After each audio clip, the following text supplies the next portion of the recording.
नमस्ते दोस्तों, स्वागत है आपका लीगल मॉम व्लॉग्स में। आज हमारी कॉन्स्टिट्यूशन सीरीज का तीसरा दिन है जिसमें हम पढ़ेंगे पार्ट 2 सिटीजनशिप, यानी आर्टिकल 5 to 11 हम पढ़ेंगे। मैंने हर एक की शॉर्ट ट्रिक बनाई है। अगर आपको पसंद आए तो प्लीज़ लाइक सब्सक्राइब ज़रूर करें, क्योंकि बिना शॉर्ट ट्रिक के मैं कुछ भी नहीं पढ़ाऊँगी और ना खुद पढ़ती हूँ।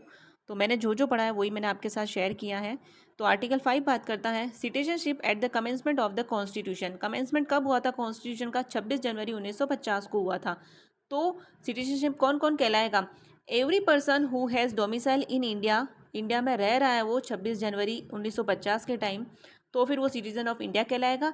या फिर ये जो ABC 3 कंडीशन दे रखी है, उन तीनों कंडीशन में कोई भी एक कंडीशन, अगर वो किसी एक भी कंडीशन में वो फॉल करता है तो भी वो सिटीजन ऑफ इंडिया कहलाएगा। तो फर्स्ट कंडीशन तो ये कि उसका खुद का बर्थ हुआ हो इंडिया में। सेकंड में उसके माता पिता में से किसी एक का बर्थ हुआ हो, ठीक है। और थर्ड कंडीशन सी बात करता है कि वो 1950 मतलब 26 जनवरी 1950 से 5 साल पहले ही इंडिया में आके रहने लग गया है, तब भी वो सिटीजन ऑफ इंडिया कहलाएगा। उसको इंडिया की सिटीजनशिप मिल जाएगी इस कंडीशन में, ठीक है। और अब मैंने इसकी ट्रिक बनाई है। ट्रिक में क्या है? D=BP5, मतलब डी मतलब डोमिसाइल। डोमिसाइल कब मिलता है किसी को भी? BP5। बी मतलब या तो उसका बोर्न हुआ हो, पी मतलब इधर पेरेंट्स, माता पिता में से किसी का भी बोर्न हुआ पेरेंट्स में, और 5 का मतलब ये होता है, मैंने यहाँ पे ये लगाया है कि 5 साल पहले वो वहाँ रहने के लिए आ गया था, मतलब इंडिया में रहने के लिए आ गया था, तो उसको क्या मिल जाएगी? सिटीजनशिप मिल जाएगी इंडिया की। तो मैंने इसकी ट्रिक बना दी थी D=BP5। ये अच्छे से लर्न हो जाएगी, जिससे क्या है कि सीक्वेंस नहीं भूली जाएगी कि पहले बोर्न, पेरेंट्स बोर्न और 5 ईयर रेजिडेंस होना ज़रूरी है, ठीक है। और अगर ट्रिक पसंद आए तो प्लीज़ लाइक करें। फिर मैंने इसका एक केस लो भी है। केस लो है Pradeep Jain versus Union of India. ये आर्टिकल 11 में भी फॉल करता है। प्रदीप जैन के केस में ये बोला गया है कि supreme court explain that domicile में, डोमिसाइल का मतलब ये होता है कि परमानेंट होम। ऐसा नहीं कि आप कुछ दिनों के लिए रहने गए, वापस आ गए तो आपको डोमिसाइल मिल जाएगा, नहीं मिलता। आप किसी जॉब पर्पज से गए हो, कुछ सालों के लिए गए हो, तब भी आपको परमानेंट वहाँ का नहीं मिलेगा सिटीजनशिप। तो डोमिसाइल का मतलब ये हो गया कि permanent home. Residence and domicile दोनों सेम नहीं है। रेजिडेंस का मतलब होता है कि सिर्फ रहना, आप कुछ सालों के लिए रहने गए हो, किसी पर्पज से रहने गए हो, तो इसका मतलब ये हुआ रेजिडेंस। और डोमिसाइल का मतलब हो गया परमानेंट होम। तो अब मैंने इसकी जो एक ट्रिक बनाई है कि प्रदीप जैन का केस कैसे याद रखे कि ये परमानेंट है, होम के लिए है। तो Pradeep permanent home, Pradeep permanent home, ठीक है, प्रदीप परमानेंट होम। इस तरीके से मैंने इसको लर्न किया। दूसरा केस है central bank of India versus Ram Narayan. Ram Narayan के केस में ये बोला गया है कि अब जो डोमिसाइल है डिपेंड करता है इंटेंशन पे, नॉट टेम्पररी स्टे पे। मतलब खुद का इंटेंशन भी तो होना चाहिए कि भाई मुझे यहाँ पर रहना है। ऐसा थोड़ी कि हम थोड़े दिन के लिए गए फिर वापस यहाँ की सिटीजनशिप ले ली, अलग अलग जगह की सिटीजनशिप ऐसे नहीं मिलती। खुद का इंटेंशन भी होना ज़रूरी है। तो मैंने इसकी ट्रिक बनाई है कि राम जहाँ रहने का मन बना ले वहीं डोमिसाइल। तो राम नारायण के केस में राम का इंटेंशन होगा, जहाँ इंटेंशन है वहीं पे आपका क्या हो जाएगा? डोमिसाइल हो जाएगा। इस तरीके से मैंने ये वाली ट्रिक बनाई है, ठीक है। अब बात करते हैं आर्टिकल 6 की। आर्टिकल 6 में rights of citizenship of certain persons who have migrated to India from Pakistan, मतलब जो पाकिस्तान से इंडिया आए हैं वो। तो फर्स्ट में क्या दे रखा है? जिसके पेरेंट्स या ग्रैंड पेरेंट्स का बोर्न हुआ है गवर्नमेंट ऑफ इंडिया एक्ट 1935 के अकॉर्डिंग।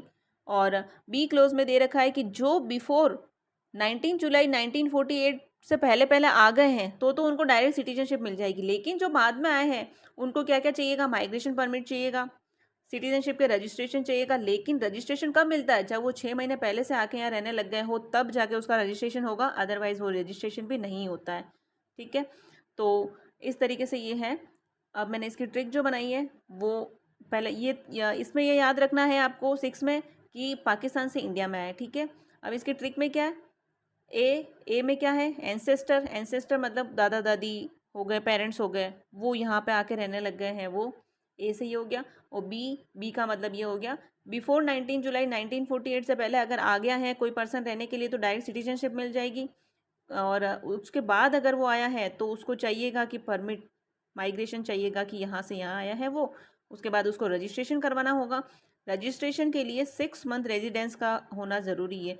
अब ये जो 6 मंथ रेजिडेंस का रूल है वो क्या कहता है कि आफ्टर 19 48 अगर वो आया है तो वो 6 महीने यहाँ पे रहा होगा, तब जाके उसका रजिस्ट्रेशन होगा, अदरवाइज नहीं होगा। ठीक है, तो इसकी ट्रिक है P+R+6 मंथ का रेजिडेंस होगा, तभी जाके वो यहाँ का सिटीजन ऑफ इंडिया कहलाएगा। ठीक है, उसके बाद में केस की बात करते हैं। इसमें केस है state trading corporation of India limited versus commercial tax officer. इसमें सुप्रीम कोर्ट ने क्या बताया है कि आर्टिकल 5 से लेकर 10 ये बात करता है कि सिटीजन कौन है। ठीक है, जैसा कि अपन ने 5 में पढ़ा था कमेंसमेंट के टाइम, 6 के टाइम पे पाकिस्तान से इंडिया आया, फिर इंडिया से पाकिस्तान अगले आर्टिकल में पढ़ेंगे जैसे, तो कौन होगा ये बताया गया है 5 to 10 में। और 11 में बताया गया कि पार्लियामेंट डिसाइड करेगा कि आगे इसको सिटीजनशिप देनी है कि नहीं देनी है, आगे पार्लियामेंट ही रूल बनाएगा, रूल रखेगा उसके। ठीक है, तो ये हो गया आर्टिकल नंबर 6। आर्टिकल नंबर 6 का केस लो एक ही है, इस तरीके से लर्न किया इसको मैंने। ठीक है, फिर अब बात करते हैं आर्टिकल नंबर 7 की। आर्टिकल 7 बात करता है right of citizenship of certain migrants to Pakistan, मतलब अब इंडिया से पाकिस्तान। पहले क्या हुआ था, पाकिस्तान से इंडिया आए थे, लेकिन अब इंडिया से पाकिस्तान में जा रहे हैं। और कब जा रहे हैं ये किसके ऊपर अप्लाई होगा, जो 1 मार्च 1947 के बाद गए हैं इंडिया से पाकिस्तान, उनके ऊपर ये वाला रूल अप्लाई होगा। लेकिन प्रोविजो में क्या दे रखा है, अगर उनको फिर से रिटर्न आना है, ठीक है, और वापस यहीं पर रीसेटल होना है, परमानेंट चाहिए उनको यहाँ का सिटीजनशिप, तो फिर उनको क्या करना होगा, परमिट लेना ज़रूरी है, तभी यहाँ की सिटीजनशिप फिर से मिलेगी, अदरवाइज उनको नहीं मिलेगी। अब बात करते हैं केस लो की। इसका केस लो Izhar Ahmad Khan versus Union of India, ये आर्टिकल 9 में भी है यही वाला case. Supreme Court held that article 7 apply, उन्हीं पे अप्लाई होगा जो पाकिस्तान कब गए हैं, आफ्टर 1 मार्च 1947 को गए हैं। लेकिन अगर वो चाहते हैं कि उनको फिर से यहाँ की परमिशन मिल जाए, वो फिर से यहाँ पे रीसेटल हो जाए, परमानेंट रिटर्न चाहिए उनको, तो फिर उनको क्या परमिशन ज़रूरी है, तभी उनको सिटीज़न ऑफ इंडिया माना जाएगा, अदरवाइज उनको सिटीज़न ऑफ इंडिया नहीं माना जाएगा। ठीक है, उसके बाद बात करते हैं आर्टिकल 8 की। आर्टिकल 8 बात करता है right of citizenship of certain persons of Indian origin residing outside India. बहुत सारे जो होते हैं ना, जॉब के लिए चले गए, कुछ 2 साल के लिए गए, कुछ 5 साल के लिए गए, वो लोग, ये उन पे फॉल करता है कि कुछ लोग इंडियन ओरिजिन के हैं लेकिन फॉरेन में जाके रह रहे हैं, तो वहाँ इसके लिए क्या होगा कि डिप्लोमेटिक और कंसुलर रिप्रेजेंटेटिव का रजिस्ट्रेशन ज़रूरी होगा सिटीजन ऑफ इंडिया बना रहने के लिए। ठीक है, कुछ 5 साल 10 साल जितने भी टाइम के लिए जहाँ जाते हैं फॉरेन में वर्क के लिए, उनके लिए ये। अब बात करते हैं इसका केस लो।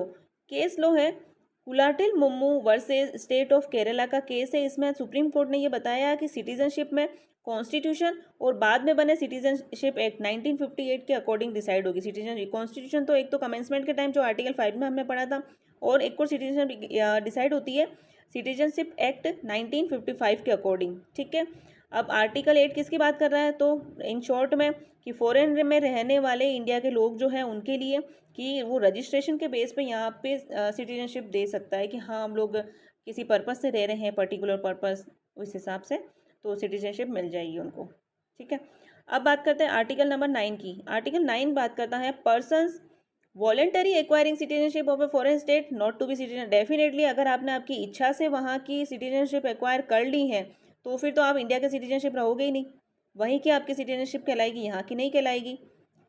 ठीक है, अब 10 बात करता है continue of the rights of citizenship. Continue कब तक रहेगा, एक तो सिटीजनशिप कंटिन्यू कब रहेगी, जब आपने वो रूल सारे फॉलो किए हैं तब तक। उसके बाद में कब, उस पर फिर किस पे डिपेंड करती है, टिल पार्लियामेंट चेंजेस, जब तक पार्लियामेंट कुछ चेंजेस नहीं कर देती तब तक सिटीजनशिप कंटिन्यू रहेगी। इसका केस लो है जो अपन उसमें भी पढ़ चुके हैं, स्टेट ट्रेडिंग वाला, आर्टिकल 6 में भी। State trading corporation of India limited versus commercial tax officer, 1963 का ये केस है। इसमें सुप्रीम कोर्ट ने हेल्ड किया सिटीजनशिप कंटिन्यू तब तक रहेगी जब तक पार्लियामेंट उसमें चेंजेस नहीं कर देती। ये केस कैसे लर्न करोगे, स्टेट ट्रेडिंग कॉरपोरेशन STC कब तक, state till change by parliament, parliament change नहीं कर देती तब तक। S मतलब स्टे, T मतलब ट्रेडिंग, C मतलब कॉरपोरेशन, इस तरीके से इसको लर्न किया जा सकता है। ठीक है, STC। अब आर्टिकल 11 बात करता है parliament to regulate the right of citizenship by law, मतलब पार्लियामेंट के पास पावर है रूल बनाने की, लॉज बनाने की, कि कौन कौन सिटीजनशिप कब एक्विजिशन की जाएगी, टर्मिनेशन कब की जाएगी और अदर मैनर किस टाइप में होगा। इस तरीके से मैंने पूरी की ट्रिक बनाई है। मैंने एक एक आर्टिकल को ट्रिक के साथ ही समझाया है। इसके साथ ही साथ मैंने जो केस लो हैं उनकी भी मैंने ट्रिक बनाई है। पहले वाले वीडियो में भी मैंने ऐसे ही किया और मैं आगे भी इसी तरीके से ट्रिक बनाऊंगी और मैं खुद भी लर्न कर रही हूँ। और इस तरीके से आप चाहो तो मेरी सीरीज़ के साथ मेरे साथ जुड़ सकते हो। और ये देखो मैंने नोट्स बनाए हैं, नोट्स बना के फिर एक एक चीज़ अच्छे से मैं एक्सप्लेन कर रही हूँ। तो प्लीज़ अगर आपको अच्छा लगे तो चैनल को सब्सक्राइब, लाइक, शेयर करें, प्लीज़ सपोर्ट करें। मैं सेल्फ स्टडी कर रही हूँ, मैं बहुत जैसे तैसे करके नोट्स बना रही हूँ, कलेक्ट कर रही हूँ। 3 घंटे की पढ़ाई है सिर्फ। और अब हम कल जो पढ़ेंगे, आज कल हम इसका नेक्स्ट टॉपिक लेंगे। और फिर थोड़ी देर मैंने हिंदी भी पढ़ी थी। इस तरीके से मैं 3 घंटे की पढ़ाई मैं जैसे तैसे करके पढ़ती हूँ। और ट्रिक के बिना मुझे लर्न होता नहीं है, तो मैं ट्रिक बनाती हूँ और मैं आपके साथ भी शेयर करती हूँ। अगर अच्छा लगे तो प्लीज़ सब्सक्राइब और मेरे साथ जुड़े रहें, इस जर्नी में मेरा साथ दें।